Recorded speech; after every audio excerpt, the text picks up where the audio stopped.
নমস্কাৰ চাবলৈ আৰম্ভ কৰিছে চিটিজেন নিউজৰ বিশেষ অনুষ্ঠান শিপা বিচাৰি আজি অনুষ্ঠানৰ আলহী তিনিগৰাকী যুৱ প্ৰজন্মৰ শিল্পী আমি কথা পাতিম তিনিগৰাকী শিল্পীৰ সৈতে আৰু আজিৰ অনুষ্ঠান কিছু ব্যতিক্ৰম হ'ব কিছু সুৰীয়া হ'ব এই সুৰীয়া যাত্ৰাত প্ৰতিগৰাকী শ্ৰোতা দৰ্শকক আমি পুনৰবাৰ স্বাগতম জনাই অনুষ্ঠানৰ আৰম্ভণি কৰিব বিচাৰিছোঁ আৰু মই প্ৰথমতে চিনাকি কৰি দিব লৈছোঁ এগৰাকী যুৱকজনে বাঁহীটোক হাতত লৈ সপোন দেখিছে জীৱনৰ লক্ষ্যত উপনীত হ'বলৈ সেইগৰাকী যুৱক দীপু শৰ্মা আমি দীপু শৰ্মাক প্ৰথমতে চিনাকি কৰি দিছোঁ আন এগৰাকী আমাৰ মৃণাল শৰ্মা উদীয়মান গীটাৰিষ্ট আৰু আন এগৰাকী নতুন প্ৰজন্মৰ ঢুলীয়া চিন্ময় ভৰালী আৰু এই তিনিগৰাকী যুৱকৰ সৈতে আজি আমাৰ অনুষ্ঠান আমি কথা পাতিম দীপু শৰ্মাৰ সৈতে আৰু দীপু শৰ্মাৰ যি সুৰীয়া যাত্ৰা এই সুৰৰ লগত বাদ্যত সংগত কৰিবলৈ দুগৰাকী শিল্পী আমাৰ চিন্ময় ভৰালী আৰু মৃণাল শৰ্মাক আমন্ত্ৰণ জনাইছোঁ আৰু প্ৰথমতে দীপুক আমি অনুষ্ঠানৰ মাজলৈ আটাইৰে হৈ স্বাগতম জনাইছোঁ ধন্যবাদ যিহেতু আজিৰ যাত্ৰাটো কিছুমান সুৰীয়া হ'ব আৰম্ভণিতে মই কৈছোঁ যে সুৰীয়া যাত্ৰা আমি আৰম্ভ কৰিম আমি প্ৰথমতে এটা অনুষ্ঠানৰ মাজেৰে অনুষ্ঠানটো আৰম্ভ কৰিব বিচাৰিছোঁ প্ৰথমে মই সকলো চিটিজেন নিউজৰ সমূহ কৰ্মকৰ্তালৈ মই আৰু মৃণাল শৰ্মা আৰু লগতে মোৰ বন্ধু চিন্ময় ভৰালীৰ তৰফৰ পৰা আন্তৰিক শুভেচ্ছা জ্ঞাপন কৰিছোঁ ঠিক আছে মই পোনপ্ৰথমে এটা বৰগীত অলপ বজাই দিছোঁ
আৰু এই যিটো সন্ধিয়া এই সন্ধিয়াটো আজি সুৰেৰে নিশ্চয় ৰঙীন হ'ব জীপাল হ'ব দীপু শৰ্মা আছে চিন্ময় আছে মৃণাল আছে আমি দীপুক মই প্ৰথমতে সুধিব বিচাৰিম যে বাঁহীটোক তুমি কিয় হাতত তুলি ল'লা কিয় মানে আপোনাৰ বাঁহী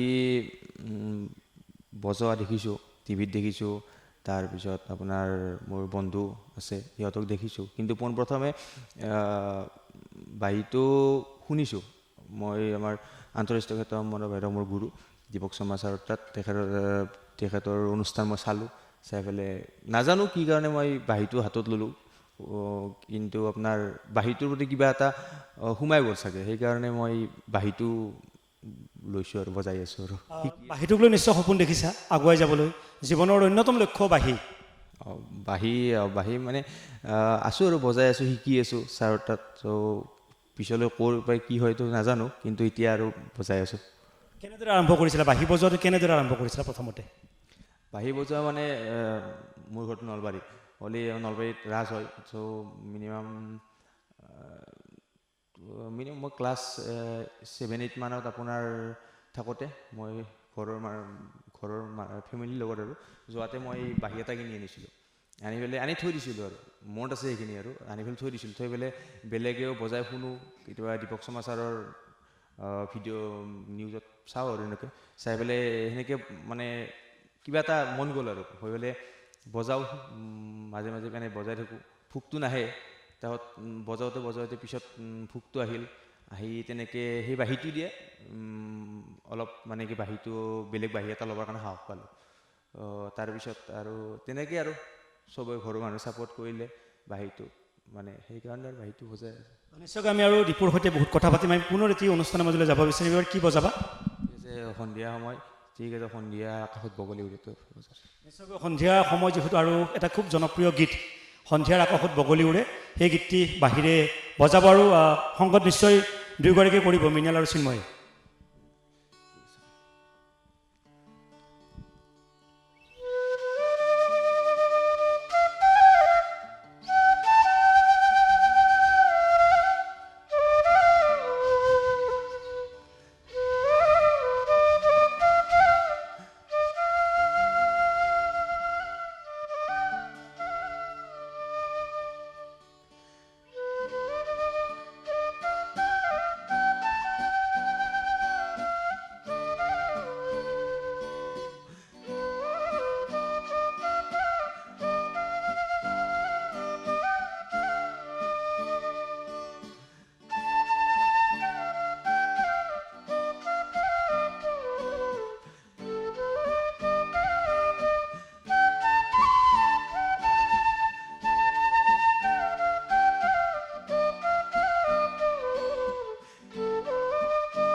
এয়া আচলতে দীপু শৰ্মা এগৰাকী নতুন প্ৰজন্মৰ শিল্পী আৰু শিল্পীগৰাকীয়ে দিনে নিশাই এনেদৰে সাধনা কৰি গৈছে। বহাগৰ সময়ত দীপু শৰ্মাৰ খুব ব্যস্ততা, অনুষ্ঠান আহিলে দীপু শৰ্মাৰ ব্যস্ততা বাঢ়ে। মই দীপুক সুধিব বিচাৰিম যে তুমি যেতিয়া ঘৰত প্ৰথমতে বাহিৰ প্ৰেক্টিচ নিশ্চয় কৰিব লাগে, প্ৰেক্টিচ অবিহনে এটা শিল্প জীয়াই ৰখাটো টান।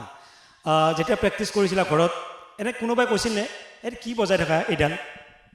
সকলো বস্তুৰে পজিটিভ থাকিলে নিগেটিভ থাকিবই। চ' কৈছে, কোৱা মানুহে কৈ থাকে, মোৰ নিজৰ কাম মই কৰিছোঁ। মেইন কথা মোৰ ঘৰৰ 3জন মানুহ ফেমিলি, তিনিজন মানুহ ফুল ছাপোৰ্ট আছে। চ' ঘৰৰ মানুহে ছাপোৰ্ট কৰিছে, বেলেগে ছাপোৰ্ট নকৰিলেও কথা নাই। প্ৰথমে ঘৰখন ছাপোৰ্ট লাগিবই চব বস্তুৰে। ত' ঘৰৰ পৰা মায়ে ছাপোৰ্ট কৰিছে, বজাই আছোঁ তেনেকৈ। তুমি এতিয়া মানে বাৰেৰহণা সাংস্কৃতিক দল এটাত তুমি মানে বাঁহী বজোৱা, লিড বাঁহী বজাই আছা। নলবাৰী নহয় অসমৰ এটা জনপ্ৰিয় গোষ্ঠী, সেই গোষ্ঠীটোৰ সৈতে তুমি জড়িত হৈ আছা। ৰাতি ৰাতি বিভিন্ন অনুষ্ঠানত মঞ্চত পৰিৱেশন কৰা। কেনেকুৱা লাগে যেতিয়া মানুহে ভাল পায়, তুমি বজোৱা শৈলীটো মানুহে ভাল পায় বা দৰ্শকে যেতিয়া হাত চাপৰি বজায়, কেনেকুৱা লাগে? নিশ্চয় ভাল লাগে। মই আপোনাৰ বাৰেৰহণীয়া সাংস্কৃতিক গোষ্ঠী মুৰুলী আপোনাৰ নলবাৰী 2017 চনতে স্থাপিত। আমি 4-5জনমান ল'ৰাই লগ হৈ পেলাই এনেকৈ সেই হৈছোঁ আৰু হৈ পেলাই গ্ৰুপটো আমি অনুষ্ঠান কৰি আছোঁ। এতিয়া আপোনাৰ 2024 চন আমি অনুষ্ঠান কৰি আছোঁ। গতিকে ৰাইজে ভাল সঁহাৰি দিছে, মই ৰাইজৰ মৰম পাইছোঁ। চ' আগলৈও এনেকৈ অকল মোৰ গ্ৰুপটো বুলি, আমাৰ গ্ৰুপটো বুলি নহয়, অন্য গ্ৰুপ বাৰেৰহণীয়া হওক, ফ'ক গ্ৰুপ, আজিকালি আমাৰ লোকবাদ্যখিনি নোহোৱা হৈ গৈছে। মোৰ ফালৰ পৰা মই বিশেষকৈ ক'ব লগা যে আজিকালি লোকবাদ্যখিনি নোহোৱা হৈ গৈছে। হ'লে বেলেগ ইনষ্ট্ৰুমেণ্টখিনি বজোৱাৰ লগতে লোকবাদ্যখিনি আমাৰ মোৰ মতে শিকিব লাগে। কাৰণ নিজৰটো থাকি বেলেগৰটো, নিজৰটো ৰাখিব লাগিব। প্ৰথমতে নিজৰটো ৰাখক, তাৰপিছত বেলেগৰটো লওক। নিজৰটো বাদ দি বেলেগৰটো কেতিয়াও ল'ব নোৱাৰোঁ, মোৰ মতে সেই নহয় আৰু। নিশ্চয়কৈ আমি সেই সুৰত আমি সপোন দেখোঁ। আমি অসমীয়াৰ যি সুৰ আছে, নিজা সুৰ আছে, প্ৰতিটো জাতি জনগোষ্ঠীৰ নিজা সুৰ আছে, নিজা বাদ্য আছে, আৰু সেই সুৰত আমি সপোন দেখোঁ। সেই সপোনৰ সুৰবিলাকক আমি জীয়াই ৰাখিব লাগিব। আৰু তোমালোকৰ দৰে নতুন প্ৰজন্মৰ বহু কেইগৰাকী শিল্পী ইতিমধ্যে ওলাইছে, নলবাৰীত হওক বা বিভিন্ন অসমৰ প্ৰান্তত শিল্পীসকল ওলাইছে যে লোকসুৰ, লোকশিল্পক বা লোক বাদ্যক জীয়াই ৰাখিবলৈ চেষ্টা কৰিছে। আৰু নিশ্চয় নতুন প্ৰজন্মই যেতিয়া জীয়াই ৰাখিবলৈ চেষ্টা কৰে, নিশ্চয় সেই জাতিটো আগুৱাই যায়, সেই সংস্কৃতিটো আগুৱাই থাকে। বাঁহীৰ ক্ষেত্ৰত যেতিয়া তুমি প্ৰথম মানে ক'ৰবাত মানে প্ৰগ্ৰেম আৰম্ভ কৰিছিলা বা প্ৰদৰ্শন কৰিছিলা, ক'ত কৰিছিলা মনত আছেনে? পোনপ্ৰথমে মই আমাৰ গাঁৱতে আপোনাৰ বিহু এখন হৈছিল, আপোনাৰ শান্তিপুৰ বিহু বুলি, তাতে বজাইছিলোঁ চাগে, কাৰণ মই পাহৰিছোঁ, কিন্তু হয় চাগে মই তাতে ফাৰ্ষ্ট টাইম প্ৰথমতে বজাইছিলোঁ, তাতে বজাইছিলোঁ। নিশ্চয়কৈ চিন্ময় এনেই বহি আছে, ঢোলটো বজাব লাগিব নিশ্চয়। আমি এটা অনুষ্ঠানৰ মাজলৈ যাব বিচাৰিম। আপুনি জনগোষ্ঠীৰ কথা ময়ো ক'লোঁ, আমাৰ অসমৰ লোকবাদ্য, ঠিক আছে। অলপ বড়ো, ৰাভা, অলপ মিচিং এনেকৈ বজাইটো মোৰ লগত সহযোগ কৰিব চিন্ময়। ঠিক আছে, আমি অন্য এটি অনুষ্ঠানৰ মাজলৈ যাব বিচাৰিছোঁ। এইবাৰ চিন্ময়ে ঢোল বজাব। চিন্ময় এগৰাকী নতুন প্ৰজন্মৰ শিল্পী, আৰু ঢোলটোক লৈ চিন্ময় যথেষ্টখিনি সপোন দেখিছে। মৃণাল আছে, গীটাৰক লৈ তেওঁ সপোন দেখিছে এই ক্ষেত্ৰখনত, সংগীতৰ ক্ষেত্ৰখনত। গতিকে আমি আহক তিনিওগৰাকী শিল্পীৰ যুগলবন্দীৰে আমি এইটো অনুষ্ঠানৰ মাজলৈ যাব বিচাৰিছোঁ।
এই আচলতে দীপু শৰ্মাৰ আৰু খুব সুন্দৰকৈ বজাইছে, খুব সুন্দৰকৈ সুৰ তুলিছে। আমি দীপক ধন্যবাদ জনাইছোঁ। এনেদৰে শিল্প সাধনাত ব্যস্ত হৈ থাকে। আৰু মই সুধিব বিচাৰিম, যিহেতু তুমি বেলেগ বেলেগ কামো কৰা জীৱিকাৰ বাবে, এইটো তোমাৰ পেচা নিচা বা সেইটো দুয়োটা, কিমান সময় প্ৰেক্টিছ কৰা? প্ৰেক্টিছ নিশ্চয় লাগিব। নিশ্চয় প্ৰেক্টিছটো লাগিবই, প্ৰেক্টিছ কৰিবই লাগিব। প্ৰেক্টিছ কৰিলে মেইন কথা, মই প্ৰাইভেট কাম যেনেকুৱা কৰোঁ, কৰিলে সময় নাপাওঁ। যিখিনি টাইম সময় পাওঁ সেইখিনি মই বাহিৰটো দি দিওঁ, মানে বেলেগ কাম নকৰোঁ। সেইখিনি কামৰ বাহিৰে মই প্ৰায় মোৰ নিজৰ জবটো এৰি তাৰ পৰা নেক্সট মই যিখিনি টাইম পাওঁ সেইখিনি মই বাহিৰতে।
এয়াই দীপু শৰ্মা আৰু তেওঁৰ সংগীতবৃন্দ খুব ধুনীয়া এটি অনুষ্ঠান উপভোগ কৰিলোঁ আমি আৰু আমাৰ লগতে আমাৰ চিটিজেন নিউজৰ এই অনুষ্ঠান চাই থকা দৰ্শকসকলে নিশ্চয় অনুষ্ঠানটো খুব উপভোগ কৰিছে আমি দীপুক ধন্যবাদ জ্ঞাপন কৰিছোঁ আমাৰ আমন্ত্ৰণ ৰক্ষা কৰি ব্যস্ততাৰ মাজতে আমাক এইখিনি সময় দিয়াৰ বাবে আৰু নতুন প্ৰজন্মৰ যিসকল শিল্পীয়ে বাঁহীটোক লৈ সপোন দেখিছে ঢোলটোক লৈ সপোন দেখিছে বা গীটাৰখনক লৈ সপোন দেখিছে তেওঁলোকে সাধনা কৰক আৰু নিজৰ নিজৰ লক্ষ্যত উপনীত হ'বলৈ এনেদৰে অনুশীলনৰ মাজেৰে সাধনা কৰি আগবাঢ়ি যাওক তাৰে কামনা কৰি মই দীপুক ধন্যবাদ জ্ঞাপন কৰিছোঁ মৃণালক ধন্যবাদ জ্ঞাপন কৰিছোঁ আৰু চিন্ময়কো ধন্যবাদ জ্ঞাপন কৰিছোঁ তিনিওৰে পৰৱৰ্তী সময়ৰ যি যাত্ৰা সেই যাত্ৰা চিৰ উজ্জ্বল হওক তাৰে কামনা কৰি অনুষ্ঠানৰ মাজৰ পৰা মই বিদায় লৈছোঁ